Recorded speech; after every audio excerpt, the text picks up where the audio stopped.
혈액순환과 혈전 예방에 좋은 대표 음식 꼽자면 등푸른 생선, 마늘, 그리고 이렇게 세 가지를 꼭 말씀드리고 싶습니다. 를 골고루 챙겨 드시면 뇌졸중 같은 혈전 질환 예방에 큰 도움이 될 수 있습니다. 의외로 식사를 한다고 하시면서 아침을 거른다고 하시는 분들이 굉장히 많거든요. 아침을 안 먹으면 혈당이 이때 급격하게 떨어졌다가 점심을 드실 때 혈당이 폭발하면서 혈당 스파이크가 발생합니다. 이 세 가지 증상 중 한 가지라도 갑자기 발생하게 된다면 즉시 119나 응급실에 방문하실 필요가 있습니다. 뇌졸중 초기 신호에는 어떤 증상들이 있나요? 뇌졸중의 초기 신호, 전조 신호에는 크게 세 가지가 있습니다. 만약 이런 증상들이 갑자기 나타난다고 하면 즉시 119를 부르거나 아니면 주위에 뇌졸중을 치료할 수 있는 병원에 가시는 게 굉장히 중요하기 때문에 이 증상들을 평상시에 숙지하고 계셔야 하는데요. 일단 가장 많이 나타나는 증상은 한쪽 팔다리에 힘이 빠지는 것입니다. 그러니까 이걸 편측 마비라고 하는데요. 뇌졸중이 갑자기 생길 때 가장 흔하게 나타나는 증상으로 한쪽 팔 다리가 힘이 빠지는 증상입니다. 그런데 이런 편측 마비라고 하면 일반인 분들은 보통 마비? 그러면 저리거나 아니면 쥐가 나는 증상들을 많이 떠올리세요. 그런데 뇌졸중이 있을 때 나타나는 편측 마비는 이것과는 좀 다릅니다. 일종의 힘이 빠진다고 생각하시면 되는데요. 예를 들면 내가 설거지를 하는데 갑자기 오른팔에 힘이 빠진다든지 혹은 물건을 들고 있는데 갑자기 손에 힘이 주어지지 않아서 물건을 떨어뜨린다든지 양손을 앞으로 내밀었을 때 한쪽 팔이 잘 뻗어지지 않는다든지 이런 식으로 힘이 빠지는 증상이 나타났을 때는 뇌졸중의 강력한 신호가 될 수 있습니다. 전체 뇌졸중 환자의 80% 이상은 이런 증상을 겪게 되거든요. 이게 가장 흔한 증상으로 첫 번째 증상이고요. 두 번째는 안면마비 증상입니다. 사실 안면마비도 편측 마비에서 얼굴 쪽에 마비가 왔을 때 연장선상이라고 생각하시면 되는데 입이 잘 올라가지 않거나 혹은 눈치풀이는 게 안 된다거나 이런 식으로 한쪽 얼굴이 마비가 되는 거예요. 그래서 물이나 음식을 먹을 때 음식이나 침이 옆으로 흐르기도 합니다. 그래서 편측 마비에서 연장선상으로 얼굴 쪽에도 안면마비가 오는 경우가 있고요. 세 번째로는 언어장애입니다. 언어장애는 말이 어눌해지거나 혹은 발음이 갑자기 안 되거나 하고 싶은 말을 제대로 하지 못하거나 아니면 나는 그냥 말을 잘 하고 있다고 생각하는데 주위 사람들이 근데 너가 무슨 말을 하는지 알아듣지 못하겠어 라고 하면 이것 역시 뇌졸중 신호일 수 있습니다. 이런 언어장애 같은 경우도 전체 뇌졸중 환자에서 20% 정도에서 발생하거든요. 그래서 편측 마비, 안면 마비, 언어장애 이 세 가지가 뇌졸중의 강력한 초기 신호가 될 수 있고요. 이 세 가지 증상 중 만약 한 가지라도 갑자기 발생하게 된다면 즉시 119나 응급실에 방문하실 필요가 있습니다. 그리고 만약 이런 세 가지 증상 중 두 가지 이상이 함께 나타난다고 하면 이건 뇌졸중이 있을 확률이 아주 높거든요. 이럴 때도 119를 부르셔야 하고요. 이 세 가지 증상 외에도 몇 가지 증상들이 있는데 대표적으로 시야가 순간적으로 흐려지거나 한쪽 눈이 잘 보이지 않거나 아니면 두 개로 보이는 복시가 나타나거나 어지럼증, 두통, 실신, 균형을 못 잡는 경우에도 뇌졸중의 초기 증상일 수 있습니다. 다만 위에서 말씀드린 편측 마비, 안면 마비, 언어장애와 달리 예를 들면 단순히 두통만 있다라고 했을 때 이게 확률적으로 뇌졸중일 확률이 그렇게 높지는 않습니다. 하지만 의료진의 입장에서는 최대한 보수적으로 봐야 될 필요가 있거든요. 그래서 내가 두통이 있다고 해서 무조건 뇌졸중의 신호인가? 라고 생각하실 필요는 없지만 뇌졸중의 고위험군자들, 예를 들면 고지혈증이나 당뇨가 있으신 분들이나 동맥경화증이 있으신 분들, 이렇게 평상시에 혈액순환이 좋지 않은 분들은 이런 증상들이 평상시에 있다라고 한다면 병원에서 검사를 받아보시는 걸 권유드립니다. 혈액순환과 혈전 예방에 도움이 되는 대표적인 음식 세 가지는 무엇인가요? 혈액순환과 혈전 예방에 좋은 대표 음식 세 가지를 꼽자면 저는 등푸른 생선, 마늘, 그리고 해조류 이렇게 세 가지를 꼭 말씀드리고 싶습니다. 먼저 연어나 고등어, 꽁치 같은 등푸른 생선에는 오메가3가 많이 들어가 있어서 이런 오메가3가 혈액을 묽게 하고 혈관을 깨끗하게 해주는 효과가 있습니다. 그 다음으로 마늘은 잘 아시다시피 알리신이라는 성분 때문에 이것도 혈전이 뭉치는 걸 막아주고요. 혈관 속 혈액의 흐름을 더 원활하게 만들어줍니다. 마지막으로는 해조류를 추천드리는데 우리 식단에서 흔하게 미역이나 다시마가 해당되겠죠. 여기에는 후코이단, 알긴산 같은 성분이 들어있어요. 이런 성분들이 혈관 속의 노폐물을 잘 배출시켜주고 혈전이 잘 안 생기게 도와줍니다. 그래서 평소 식단에 생선, 마늘, 해조류를 골고루 챙겨 드시면 뇌졸중 같은 혈전 질환 예방에 큰 도움이 될 수 있습니다. 복잡하게 생각하지 마시고 생선, 마늘, 해조류 이 딱 세 가지만 기억해 주셔도 좋습니다. 20대에서 40대 젊은 세대가 지금부터 꼭 지켜야 할 건강 습관은 어떤 게 있나요? 20대에서 40대까지 몸에 큰 이상은 사실 보통 잘 안 생기시죠. 그래서 젊다고 방심하다 보면 한 10년, 20년 정도 뒤에 그때 내가 진작 관리할 걸 이라고 후회하는 경우가 굉장히 많거든요. 지금 이 시기에는 나이가 젊으시기 때문에 기본 습관만 잘 챙기면 나이가 들어서도 건강하게 노화를 맞이할 수 있습니다. 첫 번째는 아침 식사를 거르지 않는 것입니다. 규칙적으로 식사를 하는 건 당연히 중요한데 이건 많이 알고 계시는데 의외로 식사를 한다고 하시면서 아침을 거른다고 하시는 분들이 굉장히 많거든요. 아침을 안 먹으면 혈당이 이때 급격하게 떨어졌다가 점심을 드실 때 혈당이 폭발하면서 스파이크가 발생합니다. 이러면서 피곤함이라든지 혈액순환에 저하가 나타나게 되거든요. 실제로 많은 연구들에서도 아침 식사를 무엇을 먹으면 좋은지를 연구할 때 기본적으로 빵이나 토스트 같은 정제 탄수화물보다는 구운 계란이나 닭가슴살 같은 단백질을 섭취하면 좋다는 건 널리 알려져 있습니다. 그런데 아침 식사를 아예 먹지 않는 사람과 빵이라도 먹는 사람을 비교해보면 의외로 아침에 빵이라도 먹는 사람이 아침을 안 먹는 사람보다 당뇨 위험이 떨어지거든요. 다이어트를 할 때도 아침을 안 먹는 사람이, 그러니까 이왕이면 아침에 좋은 음식을 먹으면 좋긴 하지만 뭐라도 빵이라도 먹는 게 아예 안 먹는 것보다는 좋다는 뜻이거든요. 그래서 요즘은 하루에 3끼를 다 못 드시고 2끼만 드시는 분들도 많이 계시는데 이럴 때는 아침보다는 저녁을 굶는 게 더 좋습니다. 두 번째로는 운동을 하셔야 되는데요. 운동은 너무 어렵게 생각하지 마시고 세계보건기구에서 정하는 건강을 위한 운동 기준이 있습니다. 일주일에 3번, 한 번 할 때 30분 이상. 운동을 할 때는 단순히 걷는 게 아니라 약간 숨이 거칠어지고 땀이 날 정도로 운동을 하시면 돼요. 그래서 이 정도의 강도로 자전거를 타는 것도 좋고요. 달리기를 하는 것도 좋습니다. 그래서 이런 것들을 단기간에 많이 하는 게 아니라 몇 개월, 몇 년간 장기간 습관이 되면 몸이 달라지시는 걸 느끼실 수 있을 거예요. 세 번째로는 잠을 7시간 이상 자면 좋다는 건 모두들 알고 계시는데 예를 들면 11시에 자서 내가 한 6시에 일어나는 것과 새벽 2시에 자서 다음날 10시에 일어나는 건 큰 차이가 있습니다. 수면은 불규칙하게 같은 시간을 자는 게 중요한 게 아니고 내가 똑같은 시간을 매일 같은 시간에 자는 게 중요해요. 이걸 수면 리듬이라고 하거든요. 많은 분들이 자기 전에 스마트폰을 보거나 아니면 TV 같은 걸 보면서 수면 시간이 점점 늦어지게 되는데 10시에는 못 잔다고 하더라도 적어도 12시 이전에는 취침을 하는 게 좋고요. 주무시는 시간과 일어나는 시간을 일정하게 하는 것이 가장 좋습니다. 네 번째는 술, 담배는 당연히 줄이거나 건강검진도 귀찮아도 꼭 챙기셔야 됩니다. 특히 가족 중에 고혈압이나 당뇨나 아니면 암이 걸리신 가족력이 있으면 연령대별로 해야 되는 검진 같은 것들이 있거든요. 그래서 나이가 젊다고 이런 것들을 미루지 말고 1, 2년에 한 번씩은 꼭 검진을 받으시길 바랍니다. 마지막으로 스트레스를 푸는 것인데요. 요즘은 사실 현대인분들이 만성적인 스트레스에 모두들 쌓인 상태인데 이때 술이나 담배나 아니면 음식 같은 걸로 풀지 말고 가벼운 운동을 한다고 하거나 아니면 산책을 하거나 친구를 만난다고 하거나 이런 식으로 정서적인 관리를 하는 것도 굉장히 중요합니다. 아직 아무 증상이 없는 사람들은 미리 어떤 검사를 받고 어떤 준비를 해야 하나요?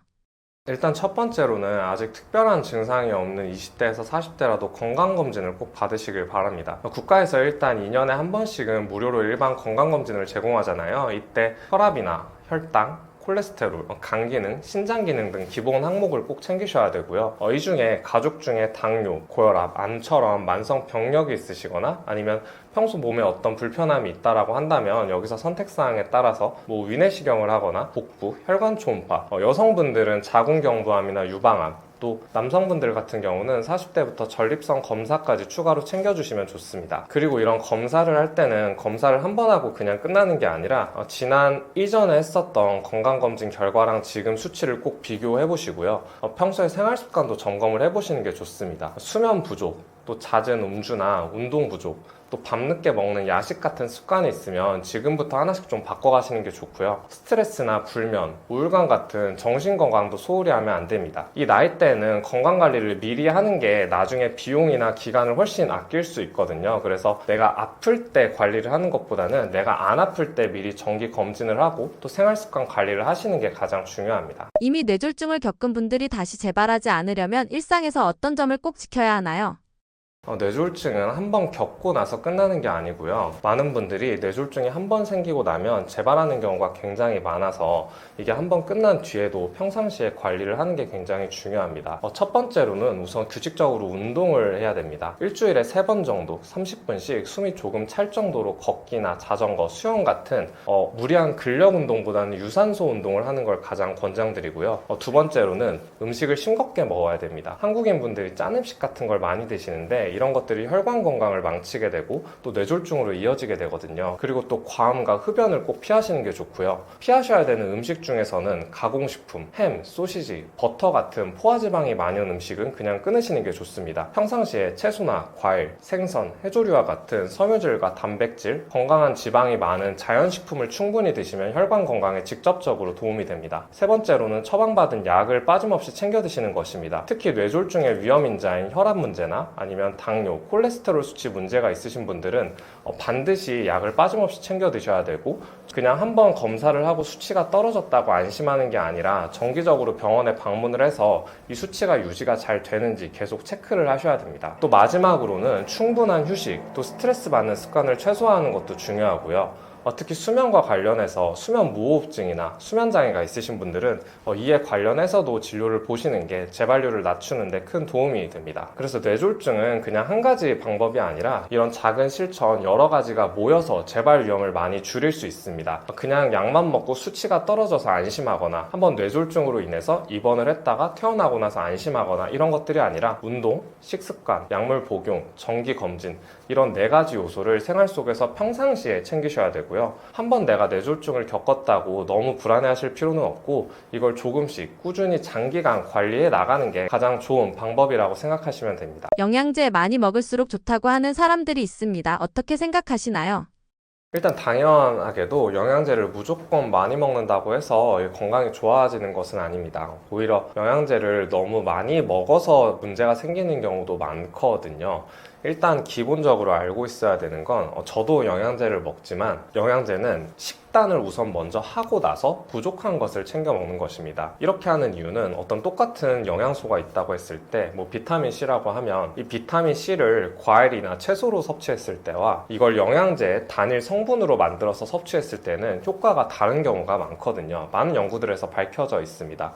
그래서 기본적으로 대부분의 영양소는 음식으로 충분히 섭취가 가능하다는 걸 인식을 해야 되고요. 검사나 아니면 어떤 질환이 있었을 때 특정 영양소가 부족하거나 필요하다고 판단이 들면 전문가가 권장을 했을 때 이걸 섭취하시는 걸 좀 권장드립니다. 이렇게 말씀드리는 이유는 영양제를 그냥 무조건 어디에 좋다고 해서 섭취를 했다가 문제가 생기는 경우가 굉장히 많거든요. 대표적으로는 위장장애가 생기거나 간독성이 생기거나 신독성이 생기거나 이런 경우가 많고요. 또 일부 비타민이나 미네랄 같은 경우는 과다 복용을 했을 때 몸의 약이 아니라 몸의 독성으로 작용하는 경우도 굉장히 많습니다. 그래서 영양제는 단순히 많이 먹는 게 중요한 게 아니고요. 나에게 필요한 게 뭔지 알고 이걸 정해진 용량만큼 드시는 게 가장 중요하다고 생각하시면 됩니다. 영양제가 정말 효과가 있는 건가요?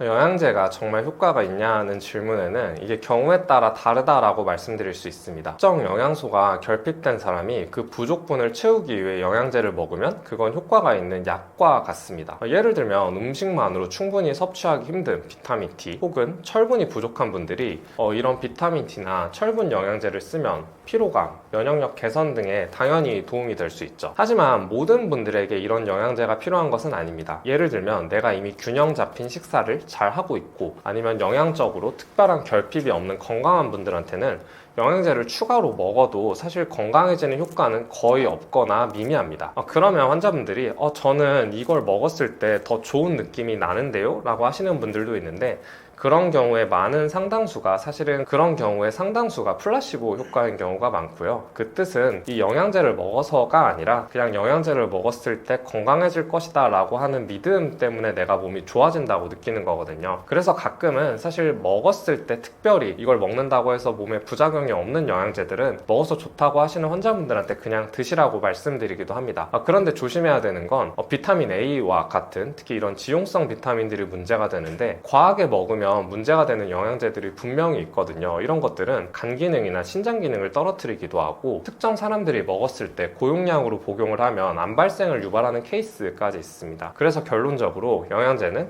내가 부족하거나 의사가 권장하는 경우에는 분명히 효과가 있지만 무작정 좋다는 걸 다 챙겨 먹는 것은 의미가 없다고 말씀드릴 수 있습니다. 가장 좋은 방법은 건강검진 결과나 아니면 나의 식단 상태를 체크를 해서 필요한 부분만 전문가와 상담을 하고 보충을 하는 것입니다. 이렇게 했을 때 가장 안전하고 효과적으로 영양제를 복용할 수 있습니다. 실제로 원장님께서 복용하시는 영양제는 어떤 것들이 있나요? 실제로 저도 영양제를 그냥 많이 먹기보다는 여러 가지를 두고 그때그때 상태에 따라 먹고 있는데 제가 요즘 먹고 있는 건 두 가지 먹고 있어요. 비타민C랑 유산균 복용하고 있거든요. 비타민C 같은 경우는 제가 가장 많이 추천드리는 영양제 중 하나인데 이게 왜냐하면 별로 안 비싸면서 효과가 가장 좋습니다. 그래서 가성비가 가장 좋은 영양제라고 많이 표현하거든요. 비타민C는 우리 몸의 면역력을 높여주는데 꼭 필요한 영양소고요. 활성산소나 피로감을 줄여주는데 큰 역할을 합니다. 그래서 평소에 피로감을 많이 느끼시는 분들 아니면 감기나 대상포진과 같은 잔병치레 잘 하시는 분들 감기 잘 걸리시는 분들이 챙겨 먹으면 확실히 도움이 된다는 걸 저도 느끼거든요. 이게 정해진 용량이 없어서 많이 어려워들 하시는데 저 같은 경우는 아침 저녁에 1000mg씩 나눠서 복용을 하고 있고요. 이렇게 하면 흡수도 좀 더 잘 되는 경향이 있습니다. 두 번째로는 유산균인데요. 유산균이 장 건강 관리에 정말 효과적인 영양제라는 건 많이들 알고 계시죠. 그런데 이게 단순히 소화불량 이 있거나 아니면 위장 문제가 있으신 분들만 드시면 좋은 게 아니라 이게 장이 편하신 분들이 기본적으로 소화가 잘 되고 이 장이 편안했을 때 전신의 면역이 좋아지거든요. 특히 식사 시간이 좀 불규칙하시거나 스트레스를 많이 받으시는 분들, 변비나 설사가 있으신 분들 혹은 이런 소화불량이 있을 때 피부가 안 좋아진다거나 머리가 아프다던가 이런 식으로 여러 가지 전신 증상이 있으신 분들이 유산균을 꾸준히 드시고 개선이 되는 경우가 있습니다. 그래서 저도 식단이 좀 일정하지 않거나 좀 장이 민감해지면서 두통이나 다른 전신 증상이 생기거나 이럴 때 더 잘 챙겨 먹고 있고요. 유산균은 공복에 먹으면 흡수율이 좀 더 높아서 아침에 드시는 걸 권장드립니다. 비타민C와 유산균 이외에는 특별히 필요한 상황이 아니라고 하면 여기서 더 먹지는 않고 대부분은 식사를 다양하게 챙기려고 하고 있고요.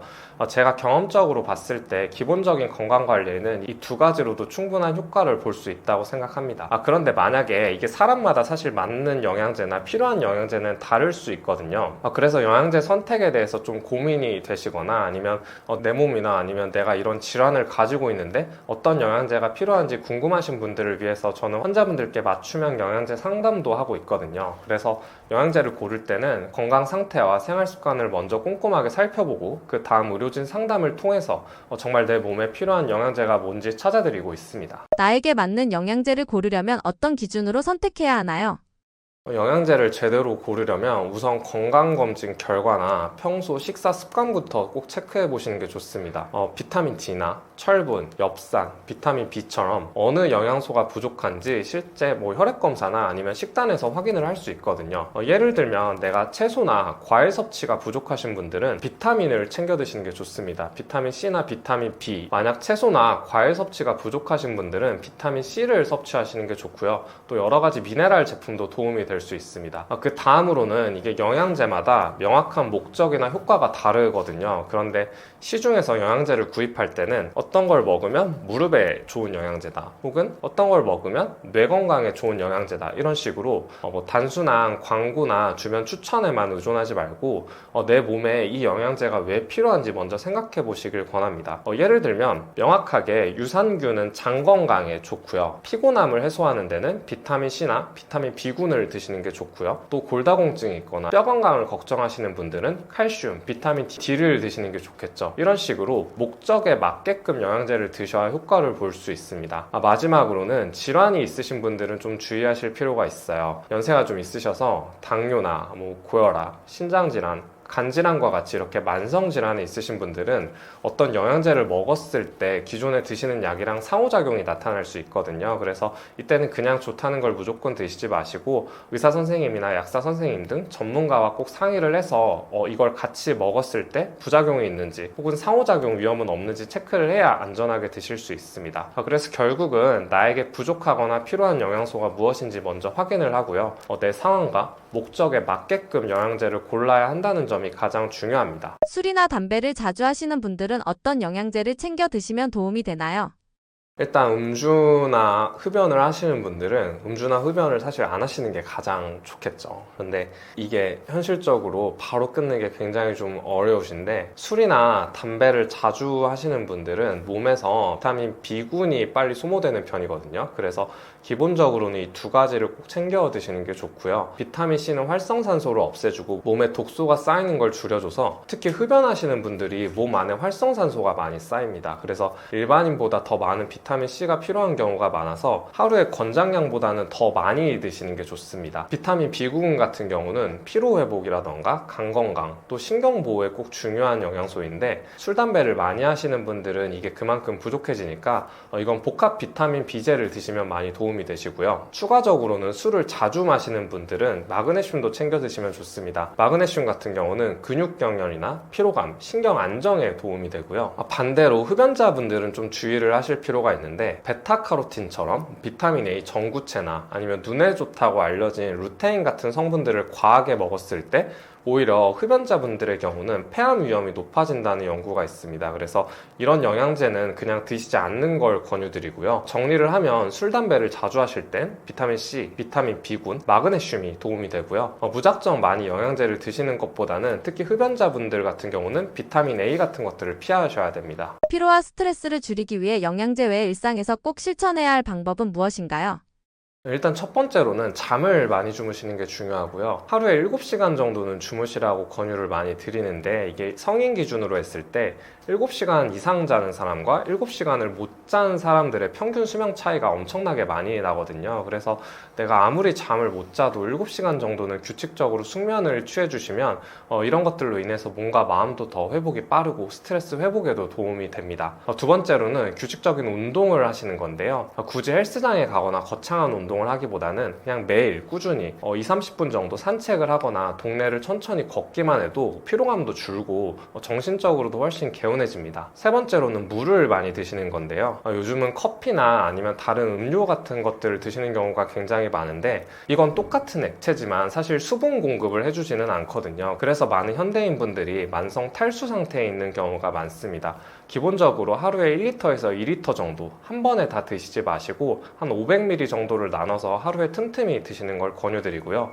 마지막으로 스트레스가 쌓였을 때 술, 담배나 음식으로 푸는 것보다는 운동이나 아니면 명상을 하거나 산책을 하거나 음악을 듣거나 이런 식으로 본인만의 스트레스를 해소하시는 게 굉장히 중요합니다. 스트레스가 몸 안에 쌓이면 이 자체가 활성산소로 작용을 해서 우리 몸을 노화시키고 염증을 만들게 되거든요. 그래서 이런 것들이 쌓였을 때 피로감을 유발하기도 하기 때문에 이런 것들에 대해서 영양제를 챙겨 먹기보다는 스트레스 자체를 해소하는 방법을 알고 계시는 게 좋습니다. 안녕하세요. 저는 바를련 한의원 대표원장 박수현이라고 합니다. 평상시에 환자분들께 이렇게 한의원에서 치료를 해드리기도 하지만 여러 가지 생활습관, 운동이나 식단, 영양제 등에 대해서도 상담을 많이 해드리고 있습니다. 이렇게 건강에 대한 얘기를 많이 들으시다가 내 몸에도 딱 맞는 영양제를 찾고 싶은데 막상 어디에서 어떤 제품을 뭘 사야 될지 고민된다고 하시는 분들이 많으신데요. 제가 처음에는 그런 분들께 이런 제품을 추천을 해드리다가 그러다가 직접 이런 궁금증이나 질문들을 해소해드리는 게 좋겠다 해서 한의원을 하면서 동시에 이런 맞춤형 영양제를 상담을 해드리고 있어요. 그런 분들을 위해서 제가 제공하는 서비스가 있는데, 바를련 스토어는 단순히 제품만 파는 곳이 아니고 환자분들이 가지고 계신 건강 상태나 생활 습관까지 꼼꼼하게 체크를 해서 맞춤형 영양제를 추천해드리고 있고요. 단순히 영양제를 구매만 하는 게 아니라 의료진과 전화 상담도 가능합니다. 그래서 내가 영양제를 사기 전에 혹은 드시기 전에 이런 건 꼭 확인하고 먹어야겠다 싶은 분이나 궁금한 점에 대해서 꼼꼼하게 설명을 듣고 싶다면 부담 없이 문의를 해주시면 좋을 것 같아요. 저희 바를련 스토어에서는 실제로 병원에서 처방되는 검증된 영양제만 다루고 있고, 무엇보다 내 몸에 맞는 건강관리법을 직접 찾아가는 데 도움을 드릴 수 있다는 게 큰 강점입니다.